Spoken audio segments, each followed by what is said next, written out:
Welcome to another episode of OG55. OG and the Italiano are talking about the rivers of America changing to Cars Land. We got some news on that. We got some news on the Avengers E ticket, that Kuka arm thing over at Avengers Campus. We got Fantastic Four coming to Tomorrowland at Disneyland. There, Monsters Inc., the suspended roller coaster coming to Hollywood Studios. There is so much. We got a beefy show for you today. Up next on OG55.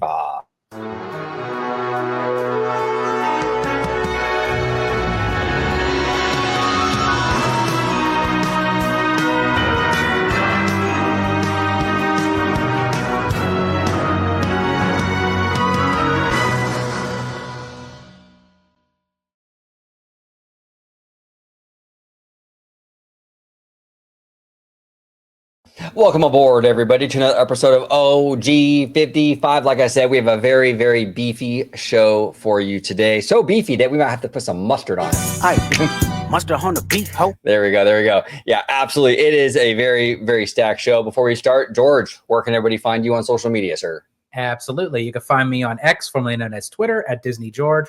You could also find me on Instagram, Threads, and Blue Sky under the Disney Italiano. And, of course, you can find me right here on my home base on Orange Grove 55 with Citrus Corner with all that sweet, juicy, but sometimes sticky Disney news and info. And also check out my new YouTube channel, Citrico Central, sister channel to Orange Grove 55. There he is. Okay, let's dive in. We're going to talk about this new episode of We Call It Imagineering from the official Walt Disney Imagineering YouTube channel. We're not going to watch the whole thing, but there are pieces in here that the Italiano and I really want to break down. I'm not going to play the audio. I don't want to get copyrighted.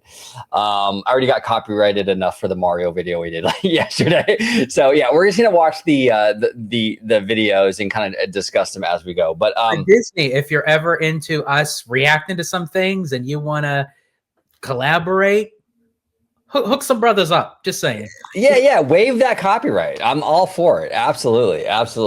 So this is Avengers Infinity Defense. This is what we all call the Avengers E ticket, which I still call the Avengers E ticket. I do too. I can't get over the fact of calling it Infinity Defense. It's an awkward name, but okay. So this is from the new episode, and I want to go over this because. Okay, so right here, these are the vehicles. Pretty big.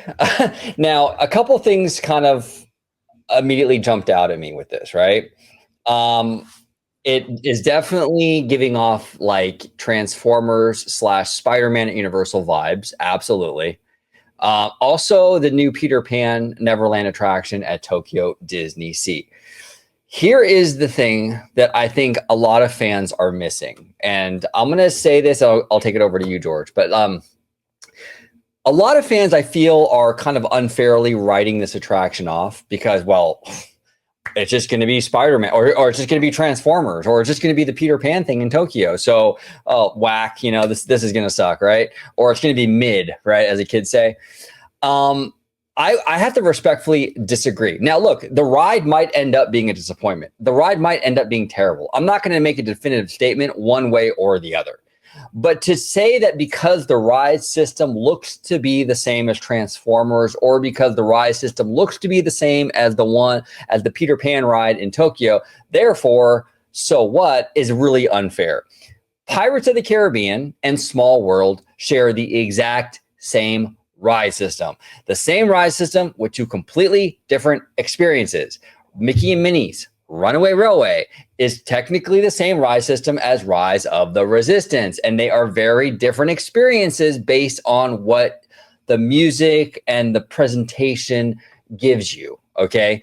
I can go on and on with this. I mean, you have roller coaster after roller coaster that are basically the same attractions, but with set dressing and music and theming give you different experiences. Okay.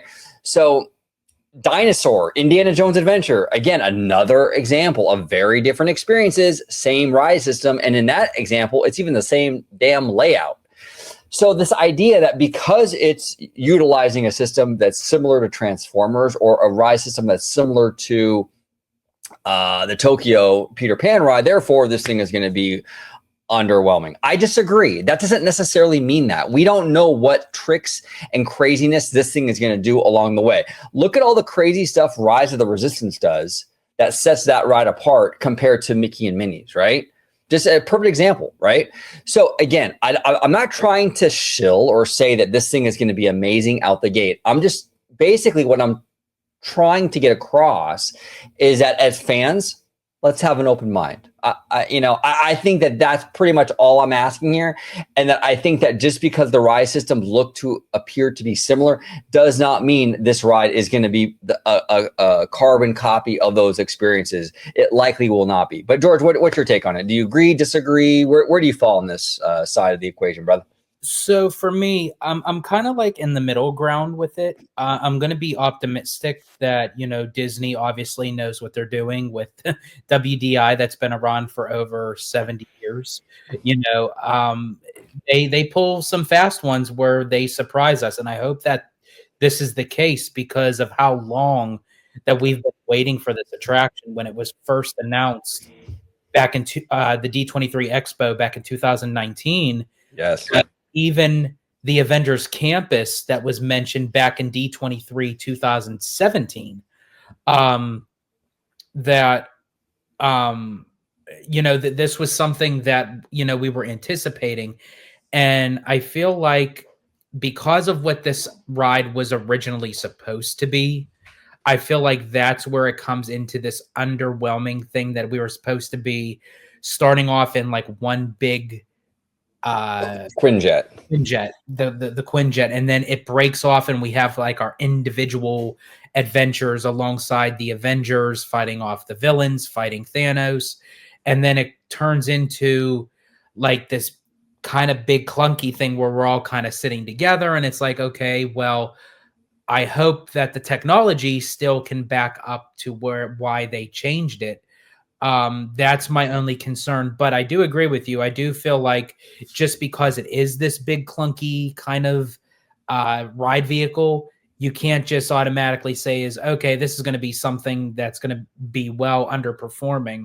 You don't really know that because we don't know what the set pieces are going to be like. We don't know what the technology around the ride vehicles is going to be like. We don't know any of the actual major scenes of what they look like. We do know like a little bit of the logistics. We're traveling from Wakanda to New York. We're going to see the Hulk. We're going to see Ant-Man, but we don't know the full-fledged story of it, and how we're going to battle Thanos at the end. So right. I'm going to stay optimistic about it.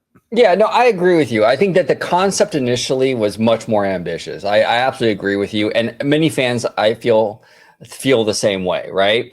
And this is kind of like the double-edged sword that Disney finds themselves in. Universal Comcast, they don't have Comcast Con every 2 years, right? So they have no obligation to deliver biannually with announcements. They can announce things when they want to announce them.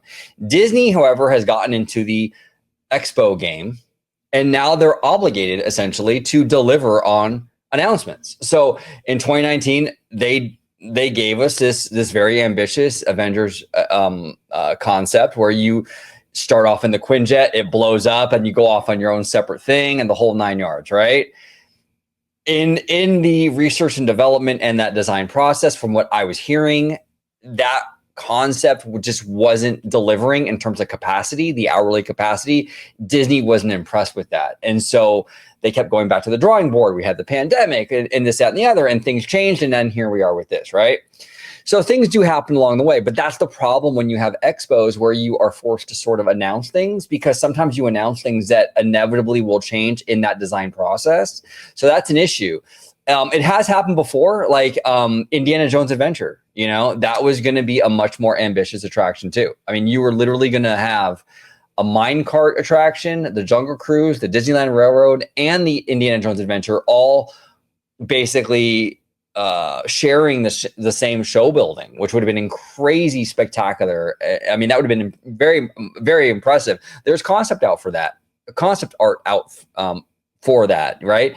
It never happened. But that's what happens along the way with these design processes where they do scale back, or they do have to change things based on a number of reasons.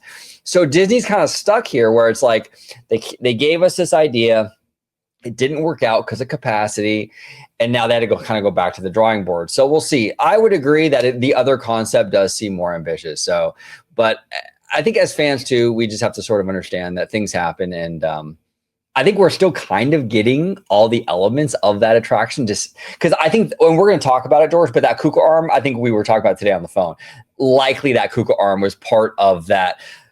When you're on the Quinjet, it was probably going to be something like this, similar. And then when it explodes and you go your own separate ways, it was probably going to be that Kuka arm technology. And now they're just putting them in two separate attractions, right? Is that kind of where you're at with that? That's what I was thinking as well, especially for how intense that they were having the Kuka arm moving, which we'll get into it. Yeah, I feel like that these ride vehicles is how the outer shell would look like of the Quinjet. And then, yeah, when the Quinjet explodes, we all break apart. That the Kuka arm is basically still part of the shell, but like once the shell detaches, then all the Kuka arms just kind of go their separate ways. And you have your own individual adventure with the Avengers. But that's not the route that they went. They're utilizing it for another whole attraction, which is great. I applaud them for that. But I feel like the way that they're going about that is it's kind of a little bit of a Band-Aid and a little bit of an insult to that technology. Yes. And here's the thing. I am much more bullish on this attraction. Because you can see here, they're going to have physical sets. They're going to be a lot of physicality here, probably in line with a Transformers or a Spider-Man, with a little bit of Rise of the Resistance kind of mixed in, probably, right? It might be trackless. Who knows? I don't know. I'm guessing. But, there's a lot of elements here that have a lot of potential. The Kuka arm thing, I am very skeptical, because the Kuka arm thing, and we'll get into that in a second, is very much like they're leading with the technology and they're not trying to hide it. Mm-hmm. And they brag about it in this video. They literally brag about it in this video. Like, yeah, usually we hide this stuff, but in this one, we're going to celebrate it. I'm like, that's the thing. I don't like this. That's why I think Radiator Springs Racers works so much better than Test Track. Because Test Track is all about, we're going to do a stop here. We're going to speed up now. We're going to slow down now. We're going to do a turn. With Radiator Springs Racers, it's a story. The technology is invisible. And I feel like the Kuka arm thing is Test Track. We're going to do a barrel roll. They're utilizing the technology to not necessarily create an immersive storytelling, because with Iron Man and Stark Tech, it's like, okay, well, we don't have to cover it because it's machinery.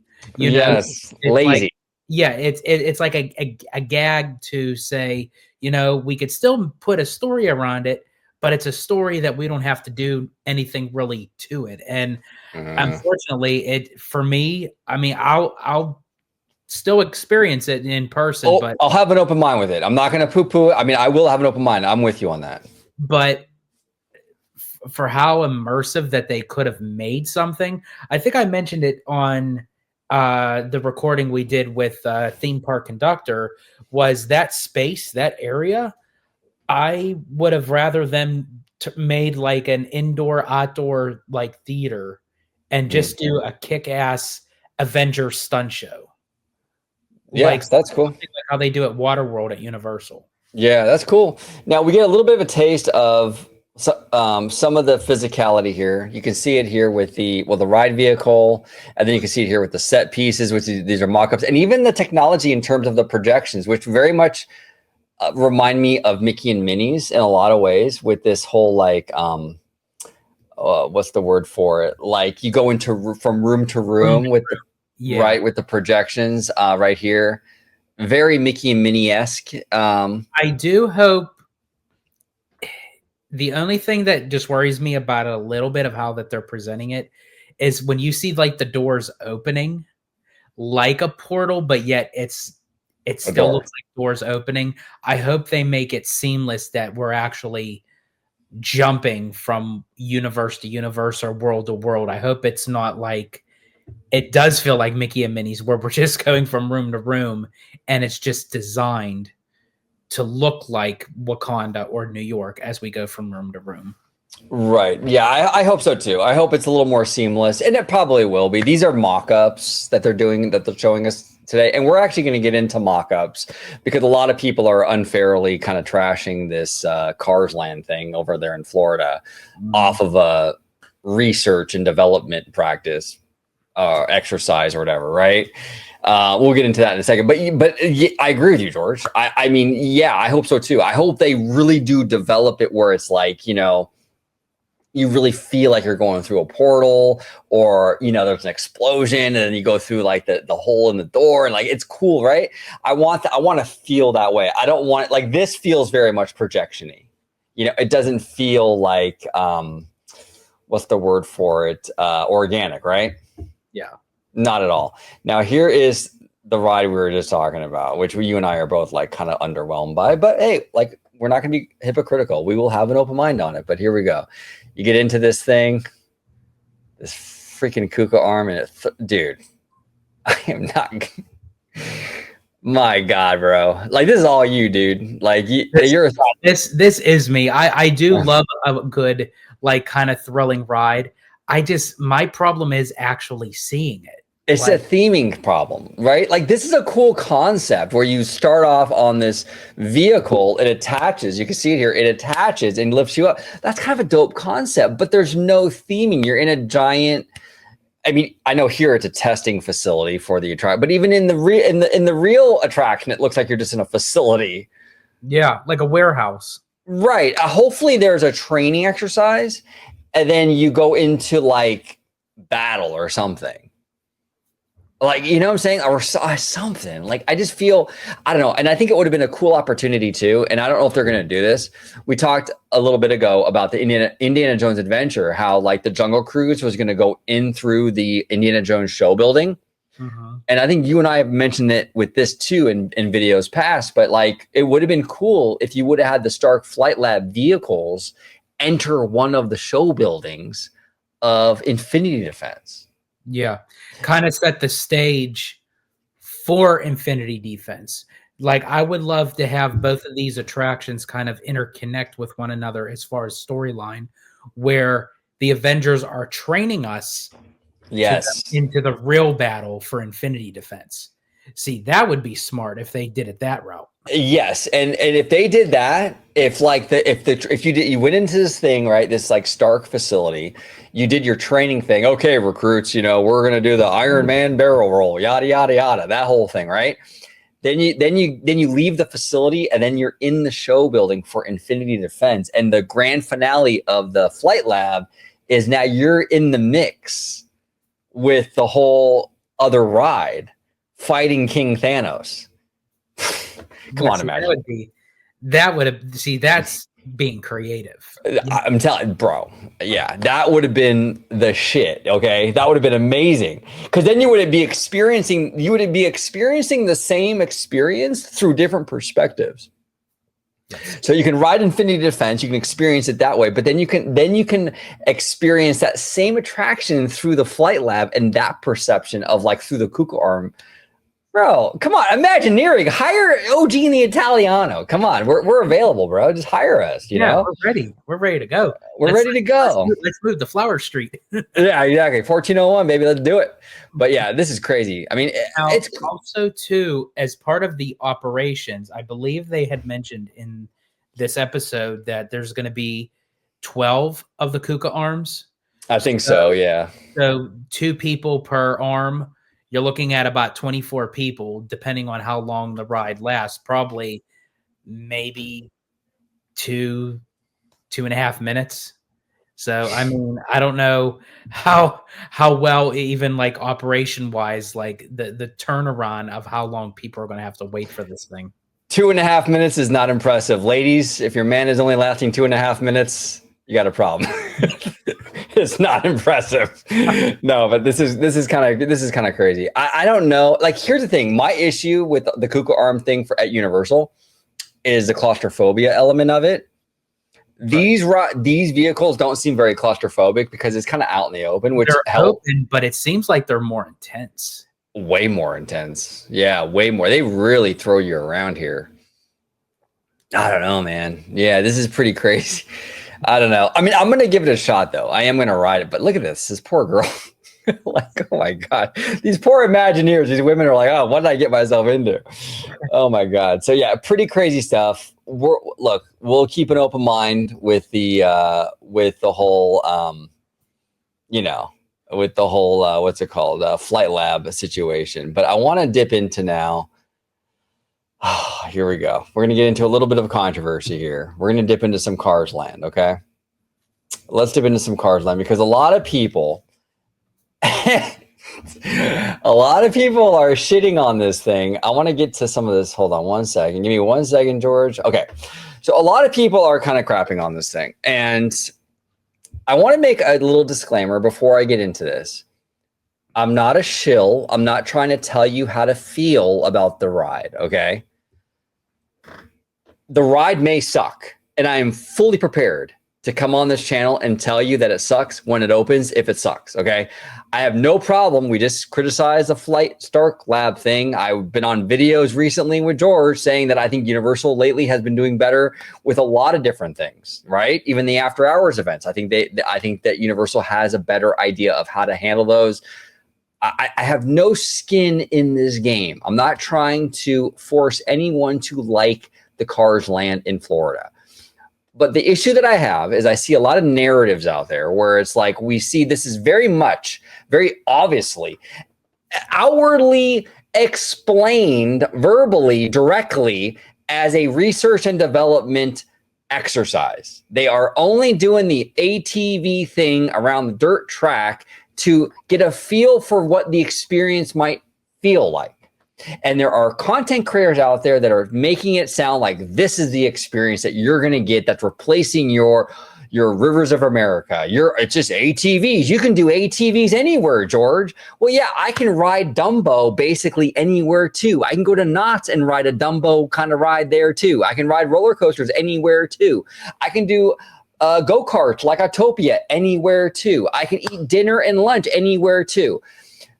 The point is that a lot of this stuff is not Disney exclusive, number one. But the other point I'm trying to make here is that this isn't even the experience, you guys. This is a testing procedure they're doing just to kind of get a feel for it.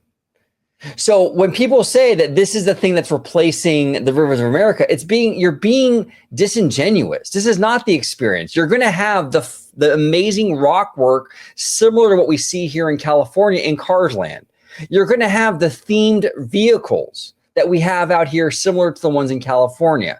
The beautiful vistas, the grand reveals, all that's going to be included in this experience. You are not going to be sitting in a vehicle with a helmet on, some ATV going around a dirt track. So I don't have a problem if you don't like the Rivers of America going away. I have no issue with that. I respect that. You don't want your river to go away. That's absolutely fine. Okay, you can campaign for it. I even support people that want to email and do that whole thing. That's completely your prerogative. I don't discourage anyone. If you're passionate about something, I respect that. I respect passion. Okay, even if I disagree with you. But what I can't respect is when people just outright lie or are disingenuous about what we're seeing here. This is a research and development thing. This is not the attraction, and it's being painted as such. And I'm sorry, Jim, I love you, bro. I love Jim Shull, I do. But he says here, the X Games failed at DCA and will fail at the Magic Kingdom. Keep the Rivers of America open. The X Games was a seasonal thing where they had real motorbike stunt show things in the dirt behind the Pacific Wharf. And it was a very much of a special event. Okay, you're comparing that to a permanent attraction that's going to be a permanent area that's going to be put into or on the land of the Rivers of America, and you're taking the experience of the X Games and you're trying to make it like an equal thing to a research and development exercise. Like, that's not really fair. You know, Jim, that this experience that we're getting with Cars Land and Magic Kingdom is not going to be the experience that we're seeing with this test and adjust thing here. I have countless videos and footage of Imagineers, and George, you've seen it. We're all Disney nerds here. We've all seen it, where you have makeshift ride vehicles in Glendale attached to like a pickup truck going around the parking lot. Okay, that's like saying, "Oh, that's your ride." It's unfair. Again, you don't want the Rivers of America to go away. Fine, I respect that. You want to campaign for it. You want to make sure Disney knows that you're not happy. I respect that. Do that. You should speak how you feel. But when you outright say, and you straight up are being dishonest about what the experience is going to be, that's where I have the issue. Okay, people at home, this is not the experience. Disney Imagineers are simply taking. They are simply trying to figure out how this experience is going to feel through testing on an open dirt road. That's all this is. Your experience on this attraction will be much, much different. There will be rock work, grand reveals, vistas, very similar to that of Cars Land. It's probably going to be even better because I think from what we're hearing, it's the newer technology in regards to these Cars attractions, which, the one in DCA is from 2012. So this is going to be a much different experience. I'm sorry. Do not believe this rhetoric out there that this testing, very early testing of the attraction for research purposes is the attraction. That's my issue. But go ahead, George. I'd like to hear what you have to say about this, because I'm sorry, this has been really ticking me off lately, because people are painting this off-roading thing as like the ride, and it's really disingenuous. Go ahead. Yeah, it's very of a knee-jerk reaction, kind of over-exaggeration of what this attraction is going to be, because everyone is tying this project to the Rivers of America and Tom Sawyer Island down in Magic Kingdom. I get it. I'm with you. I completely respect people who are passionate about what they feel should stay. Voice it. They should let Disney know. As long as it's civil, we don't need like name calling or threats or anything like that. As long as they do it respectfully, that's your God-given right. But you have to get the facts straight of what you're putting out there on social media, that for the normies that may not understand, all about this stuff, and you're painting a picture of what this attraction is supposed to be. What these are is it's collecting data as part of the research and development to how to get the ride vehicles, which are not these. They're not the ATVs. No. They are to get the data of how they move on dirt roads. If you go over rocks, if you go on dirt, if you make a bank turn, how does it move? They collect that data. They put it in the technological system, and that's what is basically the profile of the ride vehicle when you actually go on it. And Blog Mickey actually posted on social media saying that Walt Disney Imagineering confirmed that the Cars themed rally race attraction will use a track-based ride system.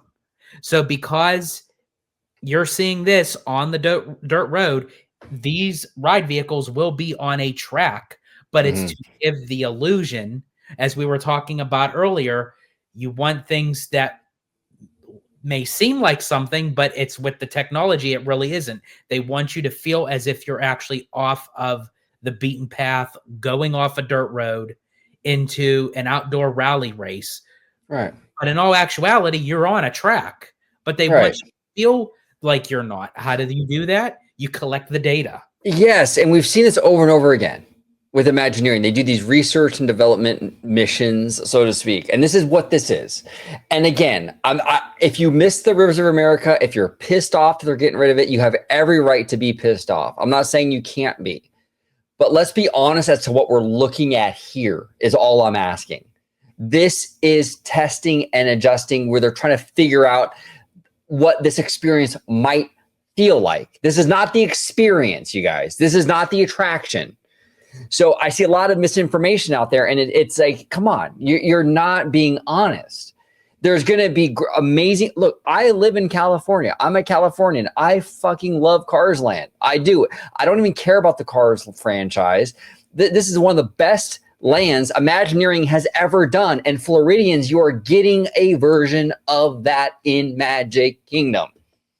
It is beautiful. It is absolutely beautiful. An original too. It's not even a duplicate. It's not even the same thing. You're even getting from what I'm gathering, what I'm seeing, probably even a better version of it, because you're getting Cars Land and you're getting Grizzly Peak mushed into one. You're getting that like national park thing mixed in with Radiator Springs. It's like the second with newer technology. This is why they're doing this. Right, with newer tech. It's like the sexiest thing you could possibly do in themed entertainment. And I get it. Oh, well, you know, it's the Rivers of America. I understand that. Here's the thing, you guys. Because I see a lot of this too, where it's like people are like, well, I don't think that you guys would want your Rivers of America to go away in California. No, I wouldn't. I'll be real. I'm going to look right in the camera and tell you, no, I would not. And you know why? Because it's not the same thing as the one in Magic Kingdom. We have Fantasmic on that river. We have the direct history to Walt Disney with that river. We actually have kinetic energy. We got canoes and the Mark Twain and the Columbia that ride that river. It's not the same thing as what you have in the Magic Kingdom.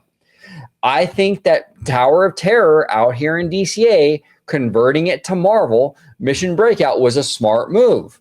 However, I would not think it would be a smart move to convert the Tower of Terror in Hollywood Studios into Marvel. So I'm not being a hypocrite. I think each case is a case-by-case situation. It's not apples to apples or oranges to oranges. They are different. The Rivers of America at Magic Kingdom simply do not hold the same significance as the one at Disneyland. And the Hollywood Tower Hotel in DCA didn't carry the same significance as the one in Florida. So it's not the same thing, you know? So yeah, this is, I think people need to give this thing a chance. I get it if you're upset. And like I said before, if you're passionate about this and if you want to fight back and you want to tell Disney you're unhappy, I support that. I'm not telling you that you can't do that. I think you should follow your passion. If you're passionate about it, OG respects that. But just be honest about what we're looking at here. This is a research thing. This is not the experience, okay? You're not going to be sitting there with helmets going down around a dirt track. Just tell people the truth. That's all you have to do. And like I said before, if this thing opens and it sucks, George and I will be the first ones on here saying it sucks. I have no problem saying that, but it's crazy, bro. It's absolutely crazy. But yeah, they did this research trip, and I think it could be fun, dude. I mean, this is going to be an experience that we haven't really experienced. And here is the dirt track that everyone is sharing, saying that this is what's going to replace the Rivers of America. This is what everyone is saying. This is what you're getting, fandom. This is a demo of learning how the ATVs maneuver. Yes. Dirt paths. Yes. This is not what it's going to look like. Okay. I get it. You don't want your river to go away, but be honest. This is not what the ride's going to look like. There's going to be rock work and waterfalls and crazy views and all kinds of stuff, just like out here in California. If you're a Floridian and you haven't been to California, do yourself a favor and check out YouTube or come to California and see how beautiful Cars Land is. I get it. They're cartoon cars. I get it. It's gorgeous. It's going to be breathtaking, you guys. I'm telling you right now, it's going to be absolutely breathtaking. So, yeah. So this is the testing ground. So we'll see, bro. I don't know. I had to get that off my chest. But we have more to discuss. We got a lot more. We actually got some Monsters Inc., some Florida stuff, which is kind of crazy. I mean, Tomorrow kind of described this a little bit at D23 when we were there. Like when he's saying, like when you get picked up, and then you get hoisted up and then taken off. It's like when you think of that and it's like, okay, is he kind of over exaggerating that, or like, how are they going to do this? And then when they actually show us a 3D rendering of a mock-up of what they're actually going to do, like this alone, just the loading station has me excited that you actually load on a lower platform and then it literally raises the whole entire vehicle on an upper track to where that's where the ride begins. Bro, it's crazy. This is absolutely insane. This is gonna be like, and this has been a concept that Disney has been throwing around for a very long time. Since the movie came out in 2001, I think it was, Disney has wanted to do this door coaster thing, and they finally nailed it. Gonna be a huge hit. This is courtesy of our friend Scott Gustin, who we love, Scott. Disney shared a new animatic look at the Monsters Inc. doors suspended coaster coming to Disney's Hollywood Studios. The new animation shows the ride mechanism and the load unload area of the attraction. So this is basically what we're seeing here. You know, it's going to be pretty intense too. I mean, you're way up there, bro. Like, and the scary thing too, like you load on the ground and then you see how high up you go when they raise you up. You know what it's probably going to feel like? You know, like that feeling you get when they raise you up on Rise of the Resistance. But yes, you're in a compact vehicle. Your whole body is sitting in a vehicle, and you're like, okay, I'm secured, I'm safe. This, you're suspended underneath the track, and you're like dangling on on these kind of like bucket seats, so to speak. So to actually have that sensation of it raising you up and you get shot into this tunnel, which God knows where it leads to. It takes you into the door room, so to speak, the door vault, where you have these thousands of doors, and you're like, oh man, I could imagine what this ride, I feel, is gonna put Disney Hollywood Studios is already on the map for like the thrill junkies, and the roller coasters and what have you. But I feel like this ride, I think out of everything, because right now we don't even know. I was talking to our buddy Slimer, and he feels that this ride could potentially be like the ride of all rides of this set of projects for Walt Disney World. It could be. It could be. I mean, I remember Slimer saying that. I would talk to him as well. It could very well be. It's a very impressive concept. The only thing holding this ride back is that it's intense, or at least seemingly intense. I mean, suspended coaster, your 85-year-old grandma ain't going on this thing. You know what I'm saying? Right. That's the only thing holding it back. And that's why I feel sort of like the Cars ride might be maybe a little more of a hit, just because I think everybody can kind of do that, where this is a little bit more of like an acquired, if you don't like coasters, or if you got a health condition, or if you're older or you're too young, there's a lot of people that aren't going to do this. That's the only thing holding this one back, I think. But I think theming wise and concept wise, it's freaking dope, dude. I mean, this is a brilliant concept. This is something that Disney has been kicking around for a long, long time, and we're finally getting it. Not to mention, being that it's like 2 levels, I could imagine like how massive the building's going to be. Like the factory itself is going to be huge. Oh, huge. Absolutely. Absolutely. So, and this is much needed attraction over at Hollywood Studios. So, yeah. And plus, we don't even know what is to become of Villains Land. We still don't know what any of those attractions are going to be. Well, that's true. Yeah, we don't know anything about that land yet. So hopefully at Destination D, we do find out more about that, because I think that's going to be the spot. I think that we're going to hear a lot of this stuff. We better hear more about that. I mean, we have to hear, by the time Destination D comes around in August, these announcements are 1 year old. Yeah. So I want to hear Disney, if you're watching, by any chance you're watching, we got to hear about Pandora. Where the hell is Pandora going? We got to hear about Coco. Where's Coco going? Get some details on both of these projects.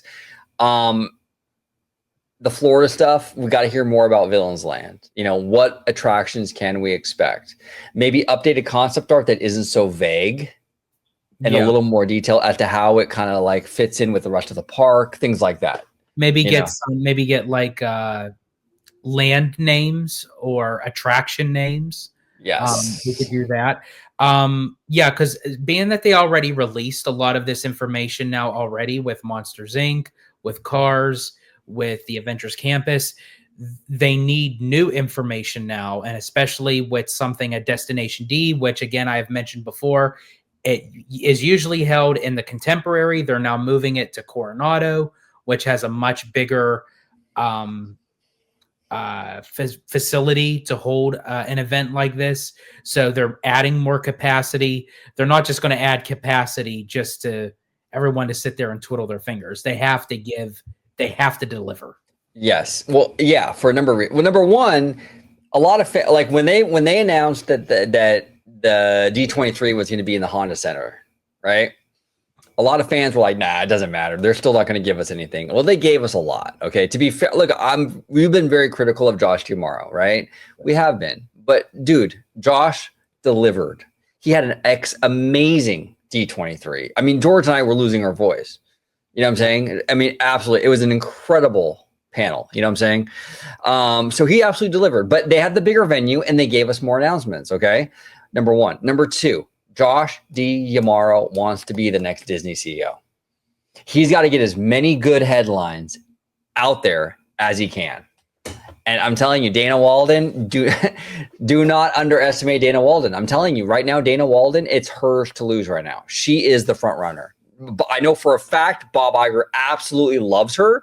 I heard in the trades that she was one of the big I don't want to say prizes. That sounds so like horrible, but like she was one that like she was like Bob was really drawn to Dana Walden in terms of her leadership style and her you know, the way she kind of handles herself at Fox. And he really wanted her on board at Disney. He really respects Dana a whole lot. I'm telling you, and Dana has handled her division very well. We talked about it a lot here on the channel with Seymour Duck. Josh, I think, has been a little more hit and miss. I think he's stepped it up lately, but lately because I feel like he kind of has to.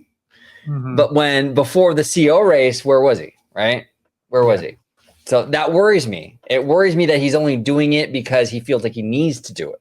And even though he did deliver at the last D23, and yes, it's still going to take time for everything, for like the development and everything, things to get built. That's out of his control. Mm-hmm. I completely get that. But yeah, as of right now, we are a year away from finding out who the new CEO is. And if Josh is in that race for it, even though he made all these project announcements, there still hasn't been anything significant that has opened on his watch as Parks chairman. Right. No, 100%, 100%. So that's a concern for me. And another, not to get too much off on a tangent, but I've mentioned it before in many videos, but everyone doesn't watch every video. So I like to repeat myself sometimes. We live in a very turbulent time right now when it comes to the studio side of the equation. Streaming and all that has really upended the studio and the theatrical and all that, right?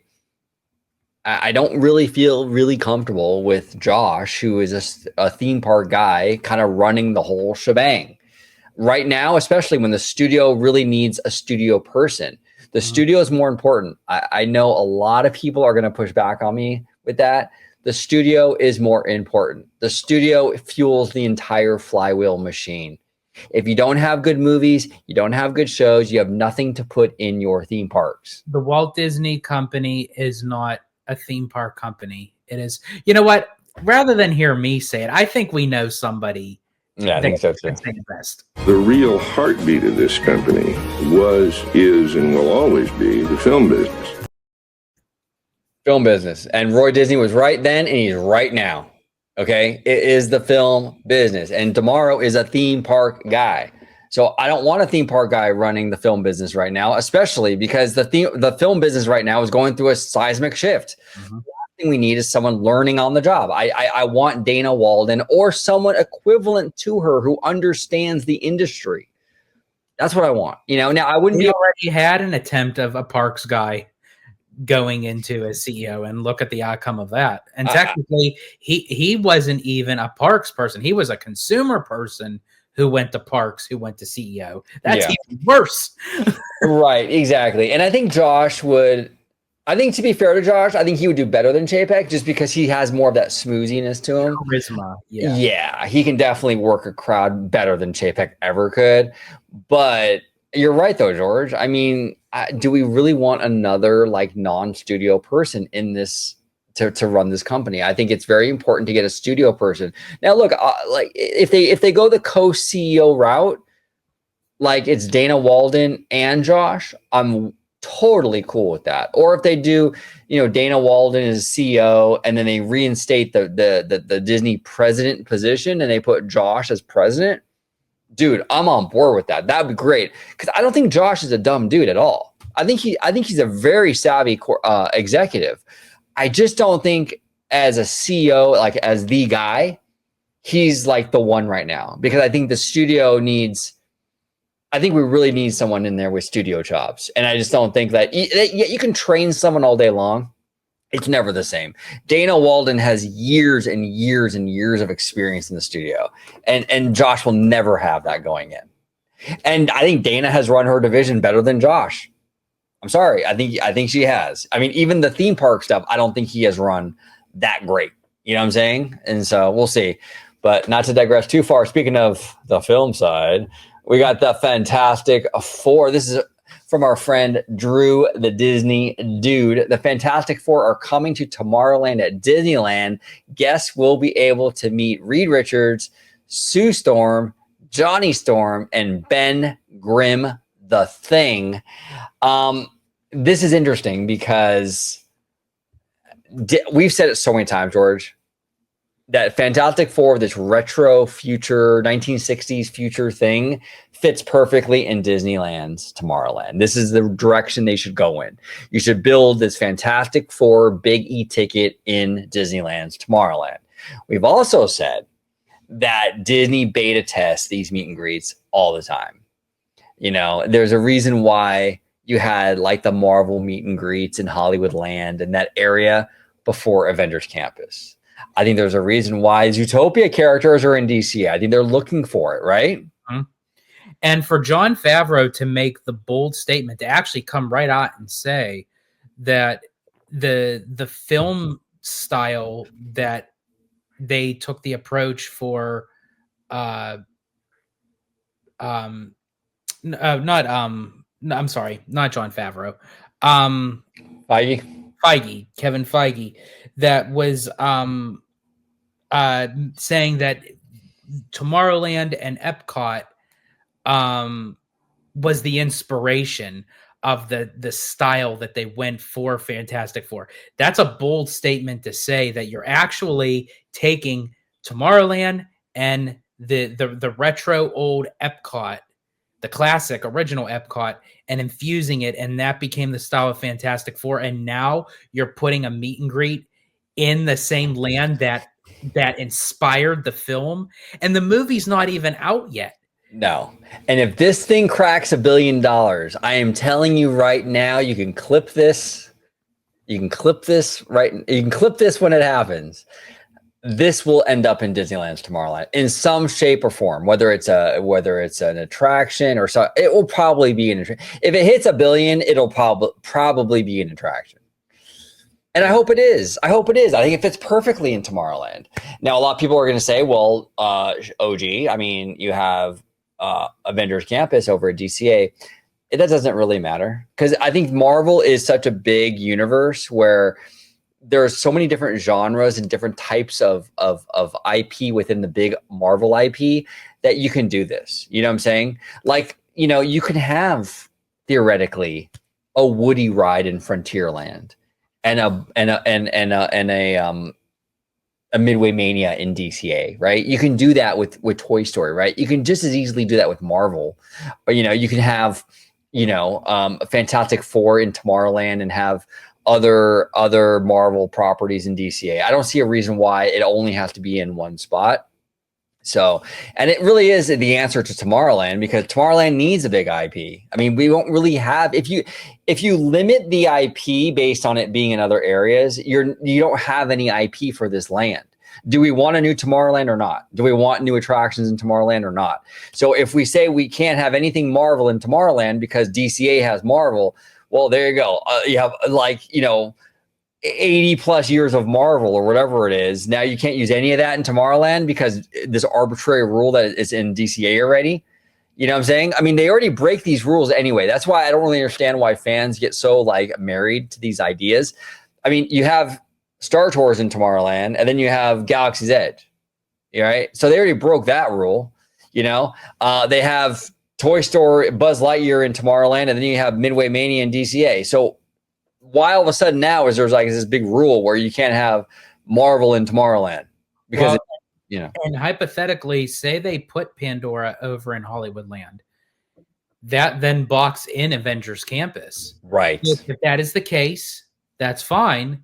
But does that mean that they can never use a Marvel property anywhere else at Disneyland or DCA because it's not going to fit in Avengers Campus? It's like you're kind of torturing yourself and not being optimistic or creative to go look outside the box, if you will. But also, too, this could possibly be why they haven't touched any of the Tomorrowlands yet. A lot of people were saying, even us included, you know, we were saying, you know, we want a new Tomorrowland. You know, when are they going to make that announcement? You know, and Disney still might, but they may be waiting for the right approach of how to do it. I don't want them to rush something and half-ass it. So as time goes on, and Drew is a big believer in this, it's like you could have it now, but why not wait for Disney that if they're developing new technology to have it later and have something even more better than what you could be having now? Right. Wait, I'd rather, and that's my philosophy with Tomorrowland. If they don't have the resources, they don't have the money, they don't have whatever it is right now to do a proper new Tomorrowland, don't do it, Disney. I'd rather wait 5-10 years, and when you do have the money or whatever it is you need, and do it the right way. We've already went through that whole situation with 98 Tomorrowland, where you didn't really invest in it properly. You really didn't give Tony Baxter enough like money and like creative freedom to kind of do his thing. And then we were back in the soup again in a decade. Like, we need to fix Tomorrowland. We need to make Tomorrowland very viable and very like timeless again, you know, where like we don't have to touch it again for 25-30 years.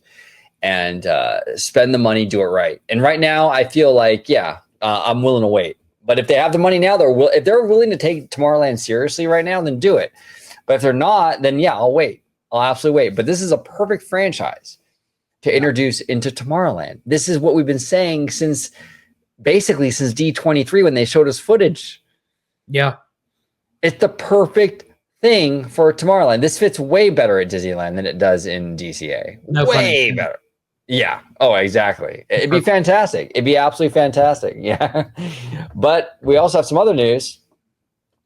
Officially requesting the BDX droid team give us Herbie in Avengers Campus. Now, I love Scott Gustin, and Scott, I would absolutely love this. This is a great idea. Okay. Now, I personally, I would do, like I said, I think probably DCA. I mean, not DCA. I'm sorry. Disneyland Tomorrowland. I think he would fit better in Tomorrowland. I think that Fantastic Four, that's the home, so to speak, for Fantastic Four. But hey, I mean, if they end up putting him in Avengers Campus, I'm not going to complain. Yeah, what say you? I think he's a cute character. Yeah, he would be really good to use like for the queue. Like if they were to do a kick-ass Fantastic Four attraction, I would love for them to put him in like the queue and like where everyone can kind of see him interact, whatever the storyline may be for the attraction. Yeah, absolutely. Yeah, no, absolutely. You can do a great animatronic of Herbie, and there's so much potential with this franchise in Tomorrowland that you can do just 1.5 million things. So we'll see. I think they're looking. Mention too, if this movie is successful, chances are it's not going to be a one and done film. Mm-mm. You know, they're already talking about they're going to be in, I believe, Avengers Doomsday and Secret Wars, and not to mention a sequel to just the Fantastic Four. Right. Nothing really ends with one film at Marvel. Like, these characters always make a reprise somewhere, somehow. And Fantastic Four is probably very much embedded in the future of the MCU right now. That and X-Men. So, yeah, I think it's a perfect match. And I think that they should really, really look into it. And if they want to revive the People Mover, we talked about this years ago. Rebrand the People Mover into the Stark Industries People Mover. You know, I mean, it was it Howard Stark, which I think is Tony's dad in the film. Howard Stark. It was Howard. Yeah. I think it was Howard, and they kind of took a lot. Well, they didn't kind of. They took they took a shit ton of inspiration for that character from Walt Disney. You know, Yeah. So why don't you utilize Howard Stark? Hey, we got this new people mover technology. You know, And you could add in the song that Richard Sherman wrote for Iron Man. Yes, exactly. Richard Sherman wrote a song for that. You can add that into the people mover queue. You can tie all that in. I mean, it'd be amazing. And honestly, look, I've seen Kevin Feige now in pretty much every D23 panel. I think he was in literally every panel. It didn't matter what it was. Him and Pete Docter, they're everywhere. Everywhere. And I'm not complaining. I love both of these guys. They're fantastic. Pete Docter is a fucking gem of a human being. I love that guy. He's a nerdy like us, you know? And so is Feige. He's great. But like Feige has a real passion. Like people don't really understand how passionate of a Disney fan Feige is. He's not just a comic book person. This is a guy, if you watch I don't even know if it's on Disney Plus anymore, because I know they've been taking stuff off, but there was a Walt Disney Archives show on Disney Plus, and Feige was getting into it, how he loves Mary Poppins. Like the dude who runs Marvel loves Mary Poppins, and he is in love with the Disney animatronic. He is a nerd. He's an absolute nerd. I know he goes to, I think he's got a Club 33 membership, and he's just all about Disney. You know what I'm saying? So it would be kind of cool to see him sort of be able to dabble a little bit with his Howard Stark thing, you know, and have that in Tomorrowland and sort of see what they can do with that people mover and have that kind of Marvel angle to it, and Fantastic Four. There's a lot of potential there if they want to tap into that. Will Disney do it? I don't know. We'll see, you know. Now, Epcot's another story. I don't know if they're going to get into that. I know it was used as inspiration for the film. They're tied with that because a lot of the Fantastic Four characters are utilized in Islands of Adventure at Universal. They can't really legally use them in Florida. But you never know. Maybe eventually they will be. Time, you know. In time, exactly. So fantastic conversation, the Italiano. A lot of great stuff. We talked about the Rivers of America. We talked about Fantastic Four. We talked about the Avengers stuff. I mean, there's been a lot of news lately. So, and by the way, members, we are going to start doing those member video topics again this week. So if you submitted a topic for an entire video, those will be being like trickling in the coming days to the next week or so. So we're going to start hitting those up again. It's just been a busy few weeks. We've been getting a lot of news lately and stuff like that. So, but those are coming absolutely. But George, any final thoughts before we get out of here? Yeah, I mean, everything that we've talked about, it's very promising, you know, looking into the development of when, you know, these projects are announced to them actually working on it and adding the technology for it, and then to be able to wait and see the construction and then the final project to actually experience it, you know. And, you know, we're starting to get, you know, little by little some news. And I feel like as time goes on, we're going to get more news. And then we're going to hear about, I think that the big coup de grace of everything is going to be Villains Land. That's going to be very telling of what, you know, is going to be in store for that, because Disney has to deliver. They cannot miss on that for anything, because especially with them removing Rivers of America and Tom Sawyer Island. I was also having a conversation with Slimer to put something that they've been wanting for 20 plus years, myself included, and it's half-assed. With them removing the Rivers of America and Tom Sawyer Island, they cannot afford to do it. They have to prove of what they're removing is going to be worth it in the end. Yes, and I said I think a lot of people are being unfair with this Cars Land stuff. Okay, saying, oh, it's just going to be ATVs on a dirt track. No, you're being dishonest there. Okay, that's bullshit. It's not going to be that. You know that, right?